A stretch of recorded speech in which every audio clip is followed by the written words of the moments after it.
बाप, बेटा और वक्त। दिल छू लेने वाली कहानी। एक व्यक्ति ऑफिस से देर रात तक काम करने के बाद थका हारा घर पहुंचा। दरवाजा खोलते ही उसने देखा उसका छोटा बेटा सोने के बजाय उसका इंतजार कर रहा है। अंदर घुसते ही उसके बेटे ने पूछा, पापा क्या आपसे एक सवाल पूछ सकता हूँ? पिता ने कहा, हाँ पूछो। क्या पूछना है? बेटा बोला, पापा 1 घंटे में कितना रुपया कमा लेते हैं? पिता ने झुलझुलाते हुए उत्तर दिया, तुम्हें इससे क्या लेना देना है और तुम इतने बेकार के सवाल क्यों कर रहे हो?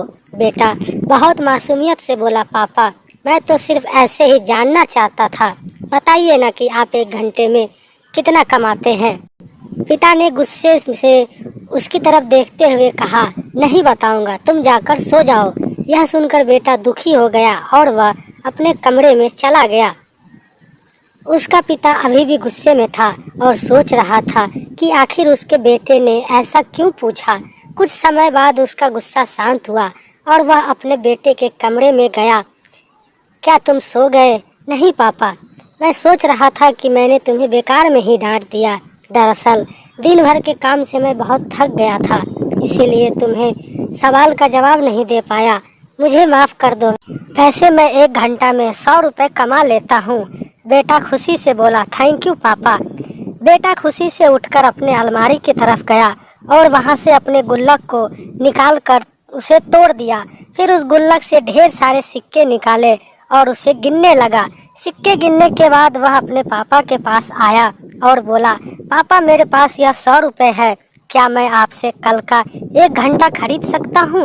आप ये पैसे ले लीजिए और कल घर जल्दी आ जाइएगा, मैं आपके साथ बैठकर खाना खाना चाहता हूँ। यह सुनते ही उसके पिता के आंखों में आंसू आ गए।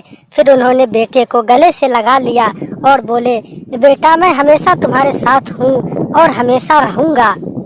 दोस्तों, इस जीवन में हम कई बार अपने आप को इतना व्यस्त कर लेते हैं कि हम अपनों के लिए समय ही नहीं निकाल पाते हैं। इसीलिए हमें थोड़ा ध्यान रखना होगा कि इस व्यस्त जीवन में भी हम अपना परिवार और अपने दोस्तों के लिए जितना हो सके समय निकालें। आशा करता हूँ कि कहानी आपको पसंद आई होगी और चैनल पे नए हैं तो चैनल को सब्सक्राइब जरूर करें। फिर मिलते हैं किसी नेक्स्ट वीडियो में। कहानी सुनने के लिए बहुत बहुत धन्यवाद।